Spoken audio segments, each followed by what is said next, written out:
नमस्कार दोस्तों, आप सभी का स्वागत है आज की इस नई कहानी में। आज मैं आपको इस स्टोरी के माध्यम से बताऊंगा कि आप कैसे अपने जीवन में आने वाले आलस्य से हमेशा के लिए छुटकारा पा सकते हैं। इससे पहले मैं आपको ये जानना जरूरी है कि आलस्य कैसे हमारे दिमाग पर हावी होता है और कैसे हम इससे हमेशा के लिए बाहर आए।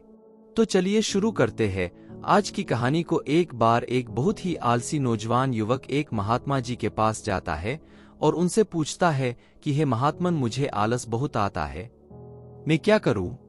फिर वो महात्मा उस लड़के को उत्तर देते हुए कहते हैं, आलस आने के दो कारण हैं। पहला कारण तो यह है कि जीवन में कोई बड़ा लक्ष्य का न होना, और दूसरा कारण है हमारा मन और शरीर कैसे काम करता है इसकी हमने समझ न होना।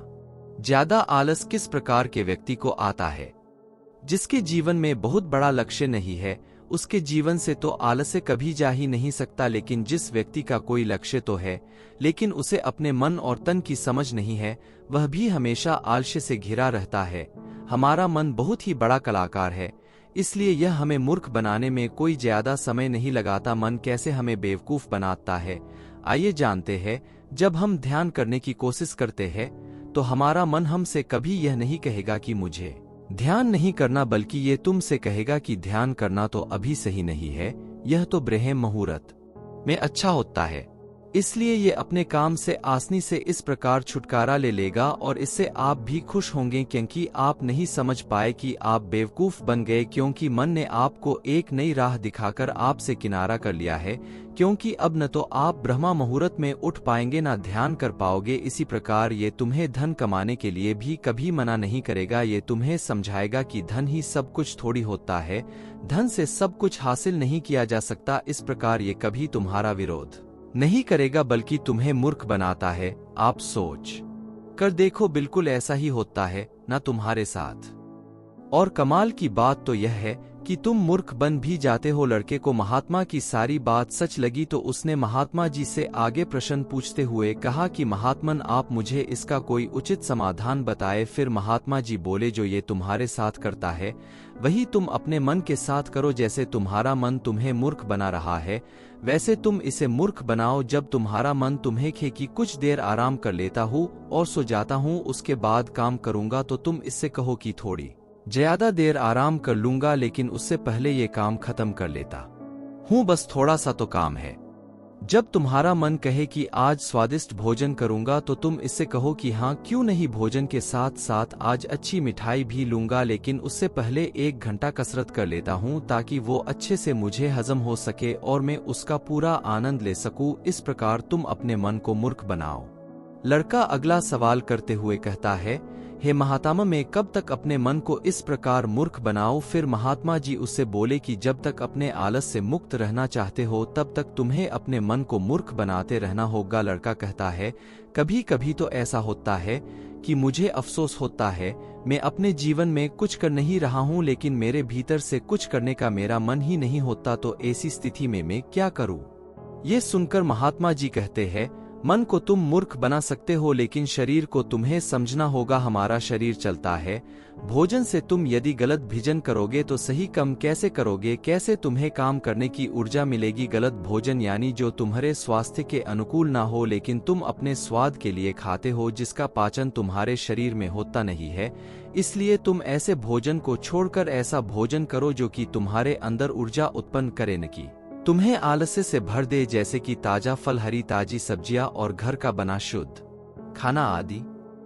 लड़का अगला सवाल करता है, महात्मन, कृपया मुझे यह बताएं कि मैं शुरुआत कैसे करूं? महात्मा जी कहते हैं, शुरुआत करो एक बड़ा लक्ष्य निर्धारित करके। एक बड़ा लक्ष्य बनाओ। तुम्हारा लक्ष्य केवल कहने के लिए बड़ा नहीं होना चाहिए, लक्ष्य ऐसा हो जिसके साथ तुम्हारी भावनाएं भी जुड़ी होनी चाहिए। अगर तुम्हारा लक्ष्य ऐसा हो जिसके बारे में सोचकर ही तुम्हारे अंदर एक करंट सा दौड़ जाए, तुम्हें बहुत अच्छा हो जिसके बारे में सोचकर ही, तो तुम्हें कुछ और करने की जरूरत नहीं है। क्योंकि यदि लक्ष्य तुम्हारा ऐसा है तो वो तुमसे सब कुछ करवा देगा। और अगर लक्ष्य इतना बड़ा नहीं है और तुम्हारी भावनाओं के साथ भी जुड़ा हुआ नहीं है, तो फिर पहले तुम अपने ऐसे लक्ष्य को खोजना ही लक्ष्य बना लो। जिस प्रकार भगवान गौतम बुद्ध ने बनाया था, उन्हें भी पहले अपना लक्ष्य नहीं पता था। वो नहीं जानते थे कि मंजिल कैसे मिलेगी, वे तो सिर्फ निकल पड़े थे। जो आशा थी मन में वह भी टूटने लगी थी, लेकिन अंदर से प्यास इतनी गहरी थी कि लक्ष्य को पाकर ही दम लेंगे। जब तक तुम्हें यह नहीं पता कि तुम्हारा लक्ष्य क्या है, तब तक तुम अपने मन को मूर्ख बनाते रहो जैसे वो तुम्हें बना रहा है। कोई भी व्यक्ति शराबी बनना नहीं चाहता, लेकिन वह धीरे धीरे थोड़ा थोड़ा करके अपने मन के जाल में फंस जाता है और उसका मन उसे शराबी बना ही देता है। इसी प्रकार कोई भी व्यक्ति चोर बनना नहीं चाहता है, लेकिन मन उसे लालच देकर चोर भी बना ही देता है।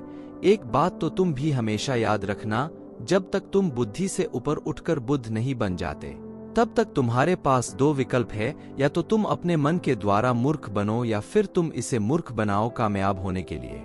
ऐसा करो, बीच का कोई रास्ता नहीं है। अगर तुमने अपने मन को मूर्ख बनाना बंद कर दिया तो यह मन तुम्हें मूर्ख बना ही देगा। महात्मा की बातें सुन फिर वह नौजवान लड़का कहता है कि यह तो आसन है, मन को मूर्ख बनाया जा सकता है। वे महात्मा मुस्कुराते हुए कहते हैं, यह आसन भी तुम्हारे मन को लग रहा है। वही कह रहा है कि ये आसन है। ये मन कब और कैसी चल चले उसे जानने के लिए तुम्हें जागरूक रहना पड़ेगा। अपनी जागरूकता को बढ़ाओ और जागरूक व्यक्तियों के साथ रहो और अपने खुद के साथ भी समय बिताओ। अगर तुम आलसी व्यक्तियों के साथ रहोगे तो तुम भी आलसी बन जाओगे, क्योंकि ऊर्जावान लोगों के साथ रहने से तुम भी ऊर्जावान बने रहोगे। फिर वह लड़का महात्मा जी से कहता है कि मुझे अपने मन को मूर्ख बनाना अभी और इसी वक्त शुरू कर देना चाहिए। महात्मा बोले, हाँ सही कहा तुमने, सही समय की प्रतीक्षा करना भी इसी मन की चाल है। तुम्हें इसमें फंसना नहीं है, इसलिए अभी और इसी समय अपने काम पर लग जाओ और अपने मन पर विजय प्राप्त करो। दोस्तों, कैसी लगी आपको यह आज की कहानी? प्लीज आप इसे लाइक करें और एक प्यारा सा कमेंट भी करें। धन्यवाद।